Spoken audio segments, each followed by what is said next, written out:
गेल्या 30 मे 2026ला चोपडा शहरात वार्ड क्रमांक 34मध्ये नगरपालिकेच्या हद्दीत चोपडा शहर पोलीस स्टेशनचे पोलीस निरीक्षक देसले यांनी बेकायदेशीररित्या यांना कुठलीही पूर्वसूचना न देता यांचे घरं, यांच्या संसारोपयोगी वस्तू, सर्व गोष्टी यांनी बुलडोजरच्या मदतीने सर्व उद्ध्वस्त केले, यांना बेघर केलं। आता अशी परिस्थिती असताना या महिला ज्या बेघर झालेल्या होत्या, तर या महिलांपैकी एक महिला जी 4-5 दिवस उपाशी होती, तिच्या पोटात अन्न नव्हतं, डोक्यावर छत नव्हतं, ऊन तापलेलं होतं मोठ्या प्रमाणात, त्याच्यामुळे एका महिलेचा दुर्दैवी मृत्यू झाला।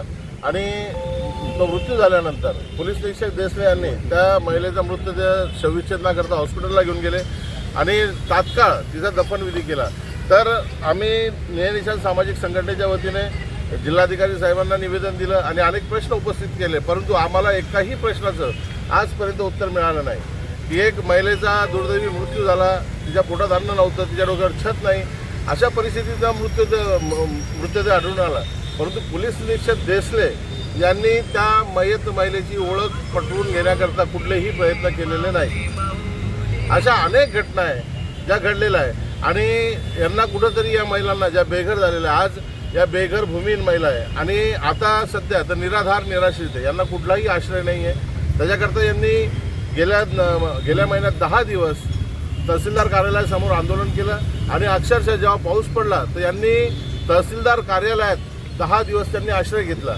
आपलं पावसापासून वाचण्याकरता ते तहसीलदार कार्यालयात झोपले, तरीही शासन प्रशासनाने यांना न्याय दिलेला नाही आहे। म्हणून या महिलांनी जिल्हाधिकारी कार्यालयासमोर अन्नत्याग आमरण उपोषणाची सुरुवात केलेली आहे। आता परिस्थिती काय आहे, यामध्ये किती महिलांची प्रकृती खराब झाली, काय विषय? आता गेल्या 4 दिवसापासून या महिला या ठिकाणी बसलेल्या आहेत। तर आता जिल्हापेठ पोलीस स्टेशनचे जे गोपनीय विभागाचे भरत चव्हाण यांचा फोन आला होता की बाबा डॉक्टरांचे रिपोर्ट आले की 4 महिलांना तात्काळ आपण ॲडमिट केलं पाहिजे हॉस्पिटलला। रात्रीसुद्धा एक महिलेची तब्येत खराब झाली, परंतु काल दुपारपासूनच जिल्हापेठ पोलीस स्टेशनचा कुठलेही कर्मचारी या ठिकाणी उपस्थित नसल्यामुळं परिस्थिती अशी झाली की आमचे इथे 2च पुरुष कार्यकर्ते इथं होते आणि या 20-22 महिला। आता त्या ज्या महिलेची तब्येत खराब झाली तर आम्ही करायचं काय, म्हणून आमच्या कार्यकर्त्यांनी जिल्हापेठ पोलीस स्टेशनला फोन केला तर तिथल्या ठाणे अंमलदारांनी सांगितलं की बस ठीक आम्ही पाठवतोच थोड्या वेळात, परंतु 1 तास निघून गेला, त्या महिलेची प्रकृती आणखी जास्त खालावली। मग आमच्या कार्यकर्त्यांनी 108ला फोन केला, ॲम्ब्युलन्स बोलवली, परंतु त्या ठिकाणी आता ॲम्ब्युलन्समध्ये कार्यकर्त्यांनी जायचं तर या इतर महिलांचं थांबायचं कोणी, अशी परिस्थिती निर्माण झाली। मग नाविलाज आम्हाला 112ला कॉल करावा लागला, 112 आले, त्यांनी विचारणा केली आणि तेव्हा मग आमच्या कार्यकर्त्यांनी त्या महिलेला हॉस्पिटलला घेऊन गेले। मागणी काय आहे तुमची? आता आमची मागणी एकच आहे की या महिलांना या देशाच्या संविधानाने समान अधिकार दिलेला आहे, यांनाही जगण्याचा अधिकार आहे, म्हणून यांना हक्काचा निवारा मिळाला पाहिजे।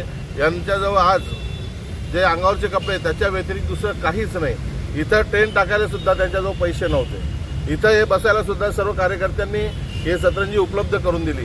तर अशी परिस्थिती असताना यांचे लहान लहान मुलं आहे, काही मुलं शिक्षण घेतात, तर ही जी परिस्थिती असताना शासनाने याचा गांभीर्याने विचार केला पाहिजे आणि या महिलांना हक्काचे घरं मिळवून दिले पाहिजे, निवाऱ्याची जागा मिळवून दिली पाहिजे, आमची हीच मागणी आहे। जी जागेवर कारवाई केली आहे ती जागा महापालिका हद्दीची आहे की खाजगी आहे?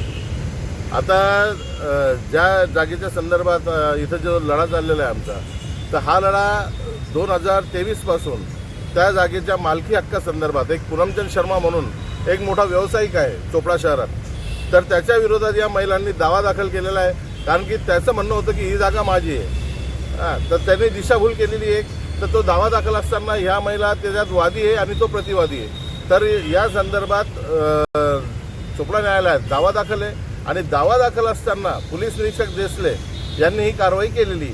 तर आम्ही या संदर्भात नगरपालिकेला जेव्हा विचारणा केली किंवा आपण 20 मे ते 31 मेच्या दरम्यान अतिक्रमण काढण्यासंदर्भात किंवा कोणतेही घरं तोडण्यासंदर्भात आपण कोणाला नोटीस दिलेली आहे का किंवा काही कारवाई केलेली आहे का, तर नगरपालिकेने आम्हाला स्पष्ट लिहून दिलं, रायटिंगमध्ये दिलेलं आहे की आम्ही 20 मे ते 31 मेच्या दरम्यान या घरं तोडण्याच्या संदर्भात कुठलीही कारवाई केलेली नाही, कुठलेही आदेश निर्गमित केलेले नाही। तहसीलदारांना विचारलं तर तहसीलदार म्हणतात की वृत्तपत्रामध्ये जेव्हा वाचलं मी 2 दिवसानंतर, तेव्हा मला माहीत पडलं की चोपडा शहरात अशी घटना घडलेली। म्हणजे एक तालुक्याचा मजिस्ट्रेट म्हणतो की 2 दिवसानंतर मला माहीत पडतंय। मग आम्ही पोलीस निरीक्षक देसले यांना विचारायचा प्रयत्न केला, काही पत्रकारही गेले होते, तर आता पोलीस निरीक्षक देसले म्हणतात की मी ते घरं तोडलेले नाहीत. मग नेमकं ते तोडले कोणी? आता पोलीस निरीक्षक देसले यांच्या उपस्थितीत ते घरं तोडण्यात आले.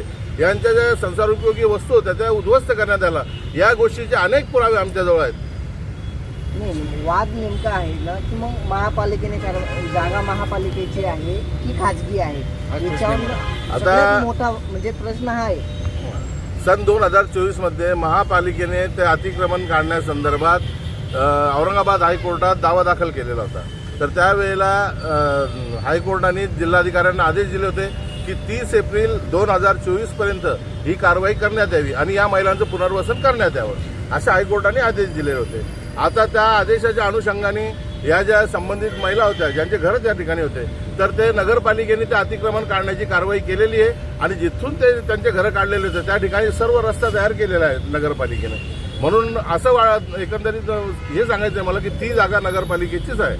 शेवटचा इशारा काय आहे तुमचा?